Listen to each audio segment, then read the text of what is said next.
unrealistic expectations, thinking that rainbows and butterflies are going to take place every day.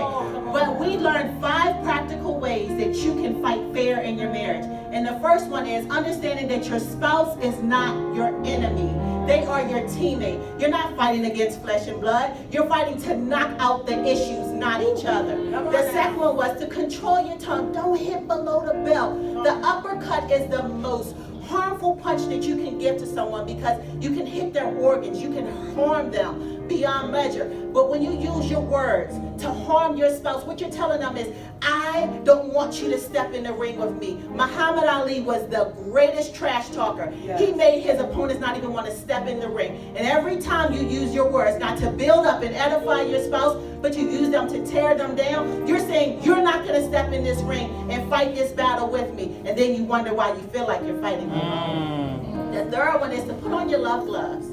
Love is patient. Love is kind. You fight to protect. Love always protects. And the way that you can protect your marriage is to put your guard up. It's not going to prevent the blows from coming, but it's going to soften the blows that do come. So you must remember that to guard your marriage. Guard the secrets that your spouse shared with you when they were vulnerable. Do not use them to harm them. And then we learn to call in a referee if you need to. Understand that you don't keep people out of your marriage. You keep the wrong people out of your marriage. You need wise counsel. And when you get that wise counsel, you're able to feel strengthened so that you continue to fight that fight. The good fight of marriage, the one that Christ died for you to have, the one that shows the world the relationship that you have for Christ, with Christ, that causes people to desire marriage, which is dying off, y'all. We are responsible for that. And then the fifth one was to endure the rounds.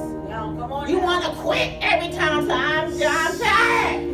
Oh, you ain't even fought nothing yet. Put on your gloves. Endure the rounds. Understand that you're not just fighting for you. I love what you shared yesterday because we saw how David fought all those battles.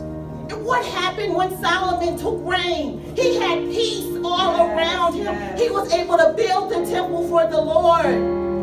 Because his father fought the battles that he needed to fight so that David could fight and stand in victory, so that Solomon could stand in victory and build God's temple. You are fighting for generations to come. You are fighting so that your children understand the value of marriage. You're fighting so that they understand how to overcome things. And when you choose to just quit, what you're saying is, you go and fight those battles alone, son. You stand alone, daughter.